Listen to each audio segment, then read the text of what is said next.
Hello guys, स्वागत है फिर से आप सभी का मेरे YouTube channel teaching with Gautam में। और आज मैं बताऊंगा क्लास 9th चैप्टर 2 क्या हमारे आसपास के पदार्थ शुद्ध हैं।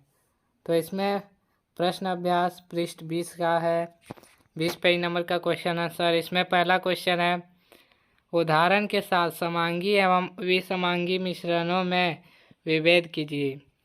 तो इसका आंसर है, दो कॉलम बनाया है, पहले समांगी मिश्रण इधर भी समांगी मिश्रण। इसमें पहला है, इसके विभिन्न अवयवों के बीच स्पष्ट पृथक्करण सीमाएं नहीं होती। और विसमांगी में पहला है, इसके विभिन्न अवयवों के बीच स्पष्ट पृथक्करण सीमाएं होती है। नेक्स्ट है समांगी मिश्रण में दूसरा, पूरे द्रव्यमान में एक जैसा संगठन होता है।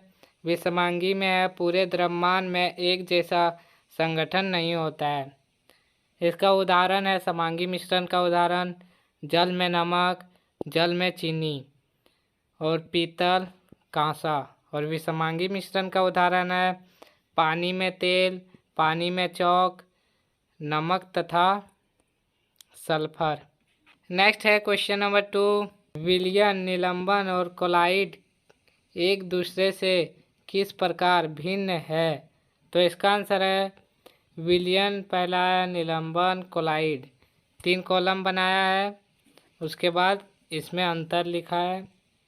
समांगी मिश्रण है, विलयन समांगी मिश्रण है, निलंबन भी समांगी मिश्रण है और कोलाइड भी विसमांगी मिश्रण है।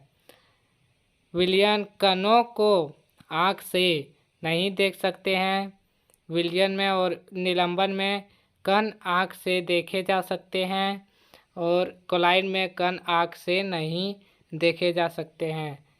विलयन और कोलाइड में दोनों 2 नंबर का अंतर सेम है। और तीसरा है, कणों का व्यास 1 मिलीमीटर या 10⁻⁻7 सेंटीमीटर से कम होता है। और निलंबन का कणों का व्यास 100 मिलीमीटर से 10⁻⁻5 सेंटीमीटर से अधिक होता है। और कोलाइड का कणों का व्यास होता है 1 न्यूटन मीटर से 100 न्यूटन मीटर, 10⁻⁻7 सेंटीमीटर से लेकर 10⁻⁻5 सेंटीमीटर तक। नेक्स्ट है विलयन में चौथा अंतर, प्रकाश की किरण को फैलाते नहीं, इसलिए प्रकाश का मार्ग दिखाई नहीं देता। ये है निलंबन का, प्रकाश की किरण को फैलाते हैं इसलिए प्रकाश का मार्ग दिखाई देता है। और ये कोलाइड का है, प्रकाश की किरण को फैलाते हैं इसलिए प्रकाश के मार्ग को दृश्य बनाते हैं।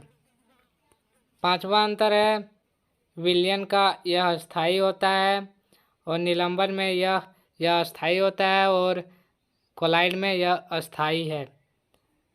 और नेक्स्ट है, छानने की विधि द्वारा कणों को अलग नहीं कर सकते हैं। और छानने की विधि द्वारा कणों को अलग कर सकते हैं, छानने की विधि द्वारा मिश्रण से नहीं कर सकते, मिश्रण से अलग नहीं कर सकते। नेक्स्ट क्वेश्चन है क्वेश्चन नंबर 3, ये न्यूमेरिकल क्वेश्चन है तो ये इम्पोर्टेंट भी है। तो आप लोग देखिए क्वेश्चन क्या है।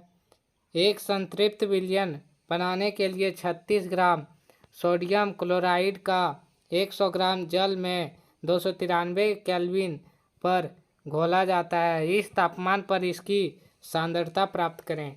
तो इसका उत्तर है, सोडियम क्लोराइड का द्रव्यमान है 36 ग्राम, यहाँ देख सकते हैं, और जल का द्रव्यमान है 100 ग्राम। तो 100 ग्राम और विलयन का द्रव्यमान होगा, सोडियम क्लोराइड का द्रव्यमान प्लस जल का द्रव्यमान 136 ग्राम हो गया विलयन का द्रव्यमान।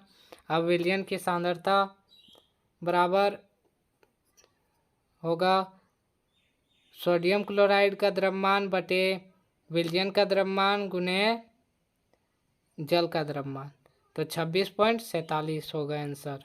नेक्स्ट है प्रश्न अभ्यास पृष्ठ 26 पेज नंबर का क्वेश्चन आंसर है, तो आप लोग नोट भी करते जाइएगा। इसमें पहला क्वेश्चन है, पेट्रोल और मिट्टी का तेल जो कि आपस में घुलनशील है के मिश्रण को आसपास कैसे पृथक करेंगे? पेट्रोल तथा मिट्टी के तेल के क्वथनांकों में 25 डिग्री सेल्सियस से अधिक का अंतराल है। तो इसका आंसर है पेट्रोल तथा मिट्टी का तेल साधारण आसवन विधि द्वारा अलग कर सकते हैं, क्योंकि ये गर्म करने पर अपघटित नहीं होते तथा इनके क्वथनांक काफ़ी अलग होते हैं।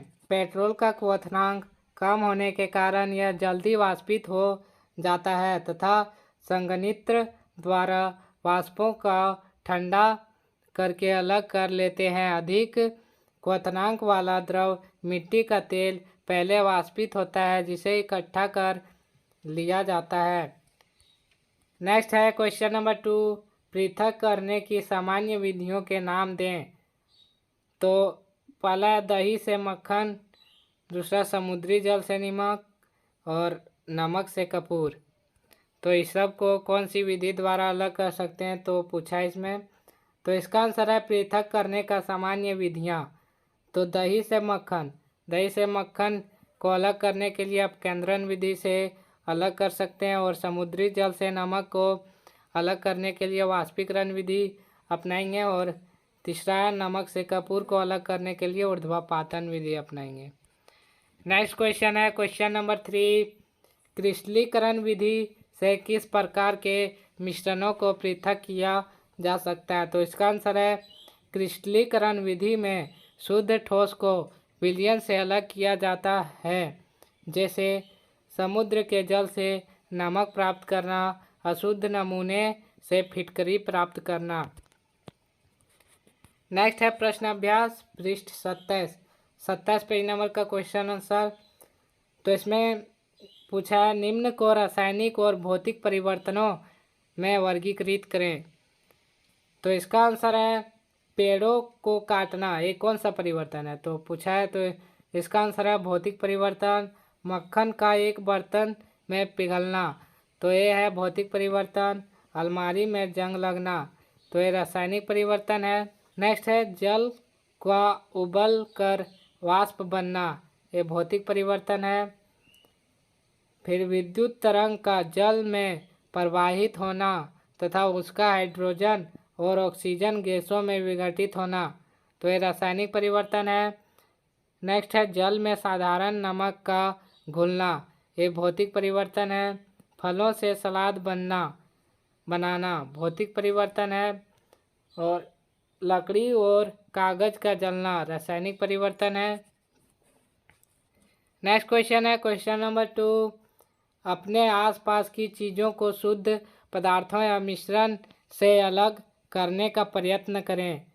शुद्ध पदार्थ तांबा, सोना, नमक, चीनी, जल, चांदी शुद्ध पदार्थ है, और मिश्रण है फल, वायु, शरबत, कपड़ा, कागज, सब्जियां। दोस्तों वीडियो पसंद आए तो लाइक कीजिए, चैनल को सब्सक्राइब कीजिए, ताकि ऐसे ही वीडियो की नोटिफिकेशन आप तक सबसे पहले पहुंचे। आप लोग कमेंट भी कीजिए और सब्जेक्ट का डालें। तो मिलता हूँ इसी तरह के वीडियो के साथ, तब तक के लिए जय हिंद।